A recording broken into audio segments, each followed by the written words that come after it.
Hello, my name is Jesse Belsby, and this is my introductory speech.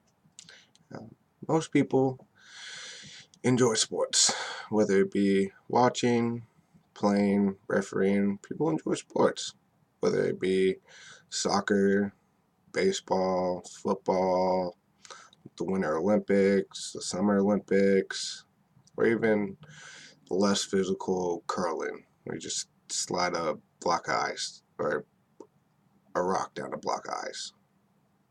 There's a sport out there for just about everybody, if you want. But unfortunately, for the people who've played but aren't very good or not not very good, they just aren't on that elite status as the professionals. They don't make it to the pros. After their high school and college days, their sports careers are over. So what happens to people that still want to be involved in sports and can't make it to the pros? For me, that would be fantasy football, which is a virtual game or a virtual team that you manage um, based on real-time statistics and weekly games. You play head-to-head with people in your league, trying to score more points than the player you are up against that week, and eventually trying to make it to the playoffs towards the end of the season and possibly the championship if you're that good. So these stats are based on real time and real people. So people actually playing in the sports, such as like a Le'Veon Bell has a game where he puts 100 yards rushing, 80 yards receiving, and a touchdown. That could be 24 points for your team.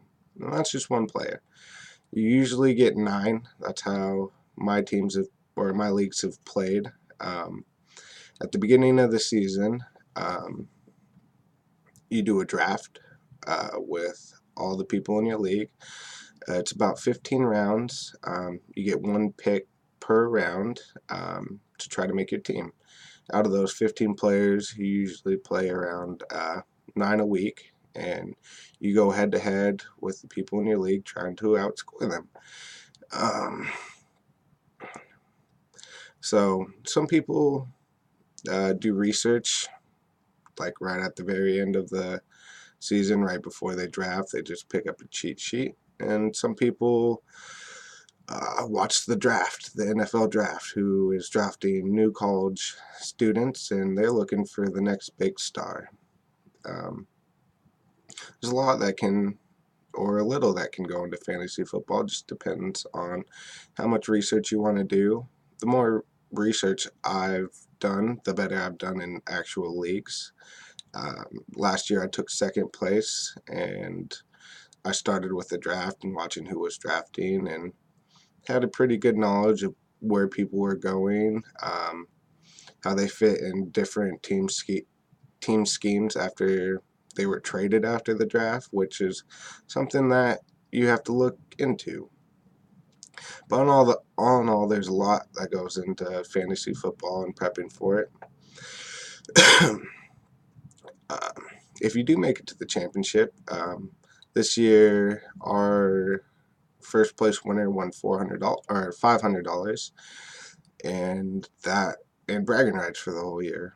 So if that's something you would like, then maybe give fantasy football a try. But there also is consequences for losing, such as the loser of ours has to go around with a pink license plate that says "I suck at fantasy football" all year on his car um, until next season.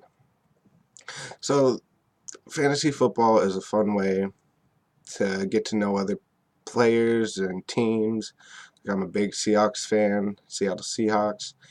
Um, when I first started, I really didn't know much about other teams. This gave me a chance to learn about other teams and other players and just NFL football altogether. Just gave me a lot of knowledge about it. And if that's something you would like to do, I highly recommend it. It's fun. It makes the sport more interesting, and you can get bragging rights if you win, which is always nice. Thank you for listening. Hope you have a good day.